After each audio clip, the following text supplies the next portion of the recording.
कोई धनराशि t समय में 8% वार्षिक दर से n गुनी हो जाती है तो साधारण ब्याज क्या होगा। तो चलिए इसका हम फॉर्मूला निकालना सीखते हैं। सॉल्यूशन, सबसे पहले हम लोग देखते हैं हमें क्या क्या दिया गया है t समय में। तो टाइम इक्वल टू क्या दिया गया है, t वर्ष। ब्याज की दर क्या दी गई है, रेट क्या दी गई है, r इक्वल टू r%। कितने गुना हो जा रहा है, n गुना। तो साधारण ब्याज क्या होगा, SI हमें क्या करना, बताना है। यहां हमें कोई धनराशि तो दी नहीं गई है तो हम लोग क्या मान लेते हैं अपनी तरफ से, मूलधन क्या है, P इक्वल टू P मान लेते हैं। मूलधन क्या मान लेते हैं, P रुपीज। इतना आया समझ में।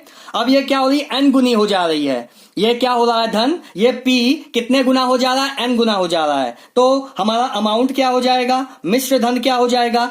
जो ये n गुना हो जा रहा है वो किसका होगा, प्रिंसिपल का होगा। और जो NP की वैल्यू होगी मतलब n इंटू P, इसमें क्या क्या होगा, इसमें हमारा मूलधन तो होगा ही। ये जो n गुना हो जा रहा है तो इसमें क्या जोड़ रहा है, हमारा ब्याज भी जोड़ रहा है। इसको एक एग्जांपल से समझते हैं। देखिए मान लीजिए आपने 100 रुपए लगाया, साधारण ब्याज पे, सिंपल इंटरेस्ट पे। मान लीजिए कुछ सालों बाद किसी दर से आपका धन दुगना हो गया। कितना हो गया, 200 रुपए हो गया। कितना हो गया, 200 रुपए हो गया। आया समझ में। तो इसमें क्या होगा, ये तो हमारा मूलधन है, प्रिंसिपल है, हमने केवल इतना धन लगाया था। पर जो ये हमारा है दुगना हो गया 200, इसमें क्या क्या ऐड है, ये केवल हमारा क्या है, अमाउंट है, मिश्र धन है। इसमें क्या क्या मिला हुआ है, इसमें प्रिंसिपल तो है ही है और साथ में सिंपल इंटरेस्ट है। ये बात समझ में आई। 100 रुपए हमारा मूलधन था, अब जब ये दुगना हो गया तो 200 रुपए हो गए। 200 में ये क्या है, 100 रुपए हमारा मूलधन था, अब जो ये 100 रुपए है ये क्या है, सिंपल इंटरेस्ट है, साधारण ब्याज है। तो यहां से अगर हम सिंपल इंटरेस्ट निकालें तो हम जानते हैं अमाउंट का एक फॉर्मूला होता है, A equal to P plus SI। क्या, amount equal to principal plus simple interest, यही तो होता है। अमाउंट की वैल्यू क्या है, N इंटू P है, प्रिंसिपल हमारा P है और सिंपल इंटरेस्ट की वैल्यू हमें निकालनी है। सिंपल इंटरेस्ट यहां से कितना हो जाएगा, N इंटू P, ये इधर जाएगा माइनस का P हो जाएगा।